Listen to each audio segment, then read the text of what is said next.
Di video kali ini saya akan membahas Ya'juj dan Ma'juj, sebuah suku atau sekelompok manusia yang konon dipercaya akan keluar di akhir zaman dan sebagai salah satu tanda kiamat besar akan segera tiba. Dahsyatnya, suku yang satu ini dibahas di 3 agama besar di dunia ini, Yahudi, Kristen, dan juga Islam. Kisah yang satu ini terkesan menakutkan karena memang dari penggambarannya, sosok Ya'juj dan Ma'juj ini adalah sekelompok manusia yang memiliki ciri-ciri fisik berbeda dari suku-suku manusia yang lainnya. Wajahnya yang lebar bagaikan perisai, matanya sipit, hidungnya kecil. Yang lebih mengerikan lagi adalah saat kemunculannya nanti, dia akan mengakibatkan kerusakan besar di atas dunia ini. Dia menganggap sukunya paling baik di antara suku-suku manusia yang lain. Golongannya paling utama. Bahkan, Ya'juj dan Ma'juj akan menghabisi yang merupakan di luar golongan mereka. Allah sendiri pernah menyampaikan kepada Nabi Isa alaihi salam bahwa nanti saat Ya'juj Ma'juj keluar tidak ada satu orang pun yang akan bisa memeranginya. Satu-satunya cara adalah kaum mukminin harus berlari menghindar dari Ya'juj dan Ma'juj. Sebegitu menarik kisah ini sehingga saya begitu ingin untuk membawakannya untuk kalian. Penggambarannya serem banget. Wujudnya bikin kita begidik kalau kita ngebayanginnya. Itulah Ya'juj Ma'juj, 2 suku yang akan muncul pada akhir zaman.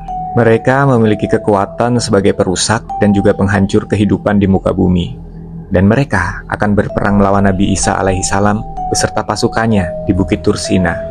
Kemunculan suku ini merupakan salah satu tanda kiamat besar. Asal kalian tahu, kisah Ya'juj Ma'juj ini dibahas di 3 agama besar sekaligus loh. Di agama Islam, Yahudi, dan juga Kristen. Ya'juj Ma'juj muncul dalam banyak mitologi dan cerita di banyak negara. Di antaranya ada legenda rakyat Britania Raya dan juga Irlandia. Kalau dalam agama Kristen, ini mohon maaf ya kalau aku salah. Dalam Alkitab, Ya'juj Ma'juj disebut sebagai Gog dan Magog. Menurut para ulama, Ya'juj Ma'juj akan datang dengan cepat dan juga tergesa-gesa, cepat banget, membuat keadaan goncang, kemudian tidak ada orang yang sanggup menghadapi mereka. Jadi, apa yang harus kita lakukan? Ya kita harus lari dari mereka. Sifat mereka dikatakan sangat keras, kasar, biadab, sombong, gigih, seneng banget perang, merampok, membunuh, merusak, memperkaos korbannya, dan mereka tidak menyukai umat atau bangsa selain mereka sendiri. Kesombongan mereka digambarkan dalam sebuah hadis Nabi Muhammad. Ketika mereka telah berhasil membunuh seluruh penduduk bumi, maka mereka akan melemparkan anak panah dan tombak ke atas awan. Kemudian mereka beranggapan kalau mereka telah berhasil membunuh penduduk langit atau para malaikat. Dari sebuah sumber yang gue baca, Ibnu Katsir menerangkan bahwa mereka adalah dari keturunan Adam, artinya mereka ini manusia, yang juga anak keturunan Nuh dari keturunan Hafid, yang merupakan nenek moyangnya bangsa Turki dan juga bangsa Mongol. Saat ini mereka diisolir oleh tembok atau benteng tinggi yang dibangun oleh Zulkarnain. Konon katanya nih, Ya'juj dan Ma'juj itu jumlahnya tuh banyak banget. Kalau dibandingkan dengan jumlah manusia biasa nih, selain mereka, itu 1 dibanding 999. Dan konon katanya nih, mayoritas penghuni neraka adalah kedua suku ini, ya Ya'juj dan Ma'juj. Sedangkan Ya'juj dan Ma'juj sendiri itu dipercaya sudah ada ketika Nabi Musa berdakwah. Udah lama banget ya guys. Walaupun mereka ini dari jenis manusia, namun mereka memiliki sifat yang khas, yang berbeda daripada manusia pada umumnya. Ciri utama mereka adalah perusak dan jumlah mereka yang sangat besar. Ketika mereka turun dari gunung, itu bagaikan air bah yang mengalir. Tidak pandai berbicara dan tidak fasih. Ada juga sumber yang menulis, mereka itu berhidung kecil, berwajah lebar, warna kulitnya tuh merah, seakan-akan wajahnya seperti perisai. Dan masih banyak penggambaran dari sifat-sifat Ya'juj dan Ma'juj. Dikisahkan pada suatu ketika, Raja Zulkarnain ada dalam sebuah perjalanan, dan sampailah ia di sebuah tempat di antara 2 gunung. Dia menemukan suatu kaum yang tidak dikenali bahasanya.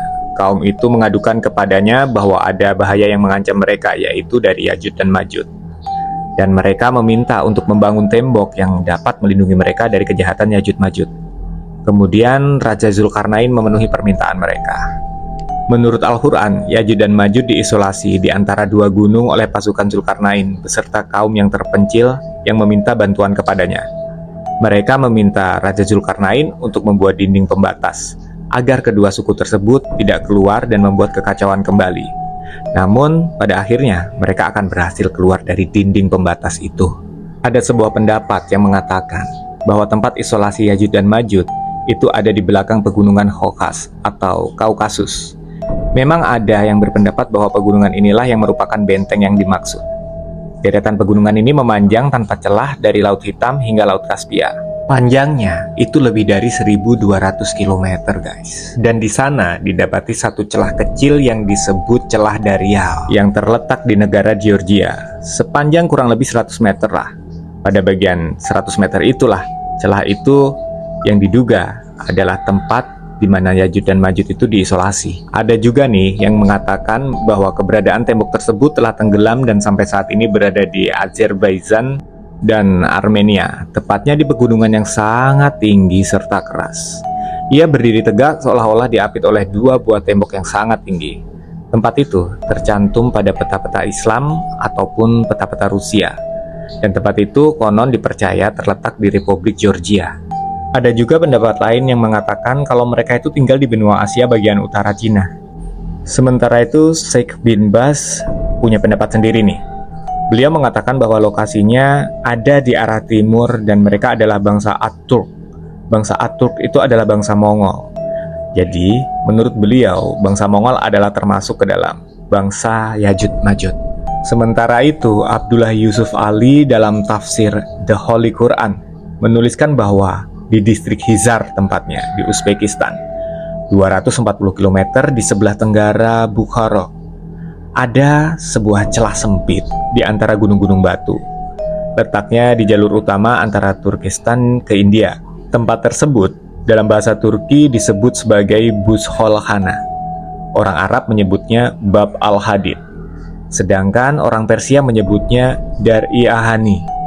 Dan Cina menamakannya Tiemenkuan, yang semuanya memiliki arti pintu gerbang besi. Gimana menurut kalian? Ada seorang pengembara Cina bernama He Wenxiang. Dia pernah melewati pintu berlapis besi itu dalam perjalanannya ke India pada abad ke-7. Dan gak jauh dari situ ada sebuah danau yang dinamakan Iskandar Kul. Salah seorang staf peneliti dari Kekhalifahan Abbasiyah yang dipimpin oleh Al-Watsik Billah dan Ibnu Battutoh menyatakan hal yang sama, bahwa lokasi ini berada di Asia Tengah. Nama staf tersebut adalah Salam. Jadi ceritanya pada tahun 842, Kekhalifahan Abbasiyah Al-Watsik Billah bermimpi bahwa dinding pembatas yang mengurung kedua suku itu telah hancur. Karena mimpi itulah ia mengutus sebuah tim ekspedisi yang dipimpin oleh Salam, salah seorang staf peneliti ke gerbang besi tadi, untuk mengetahui keadaan dinding itu dan lokasinya. Al-Watsik menginstruksikan pada Salam untuk mencari tahu tentang tembok itu. Saat itu Salam ditemani 50 orang. Penelitian tersebut memakan biaya besar. Disebutkan dalam Nuzhat al-Musitah dalam buku geografi karya Al-Idrisi. Al-Watsik mengeluarkan biaya sampai 5.000 dinar untuk penelitian ini. Mereka masih mendapati gerbang di antara gunung selebar 137 meter dengan kolom besar di kiri kanan terbuat dari balok-balok besi yang dicor dengan cairan tembaga. Di tempat tersebut juga terdapat daun pintu raksasa. Kisah lain menyebutkan Salam melihat pegunungan yang terpisah oleh lembah. Luas lembah sekitar 150 meter dan lembah ini ditutup tembok berpintu. Dan pintunya itu pintu besi yang besar banget guys, sekitar 50 meter. Al-Idrisi juga menceritakan bahwa menurut cerita Salam, biasanya penduduk di sekitar pegunungan memukul kunci pintu besi 3 kali dalam sehari. Setelah itu mereka menempel telinganya ke pintu untuk mendengarkan reaksi dari dalam pintu. Ternyata mereka mendengar gema teriakan dari dalam. Hal itu menunjukkan bahwa di dalam pintu itu betul-betul ada makhluk jenis manusia yang konon adalah Ya'juj dan Ma'juj itu. Ya'juj dan Ma'juj sering mengganggu, menyerbu, membunuh suku-suku lain. Mereka membuat onar dan sering menghancurkan suatu daerah. Masyarakat mengadukan kelakuan suku Ya'juj dan Ma'juj kepada Zulkarnain. Zulkarnain kemudian menggiring mereka ke sebuah pegunungan, lalu menutupnya dengan tembok dan pintu besi. Menjelang kiamat nanti, pintu gerbang itu akan berhasil dijebol oleh mereka, oleh Ya'juj dan Ma'juj. Kemudian mereka keluar dan membuat onar dunia, sampai mereka bertemu dengan Nabi Isa alaihi salam dan juga umatnya. Dalam bukunya, Al-Syarif Al-Idrisi juga menuturkan Salam pernah bertanya kepada penduduk di sekitar pegunungan, apakah ada yang pernah melihat Ya'juj dan Ma'juj? Mereka mengaku pernah melihat gerombolan orang di atas tembok penutup. Lalu, angin badai bertiup melemparkan mereka. Penduduk di situ melihat tubuh mereka sangatlah kecil. Setelah itu, Salam pulang melalui Taras atau Kazakhstan, kemudian Samarkand atau Uzbekistan, lalu di kota Rey atau Iran, dan kembali ke istana Al-Wadsik di Suramanraa. Lalu, ia menceritakan dengan sangat-sangat detail hasil penelitiannya kepada Khalifah. Sementara itu, Ibnu Battutoh menuturkan dalam kitab Rahlat Ibnu Battutoh, pegunungan Yajud dan Majud berada sekitar perjalanan 6 hari dari Cina. Sebenarnya penuturannya ini tidak bertentangan dengan Al-Sarif Al-Idrisi.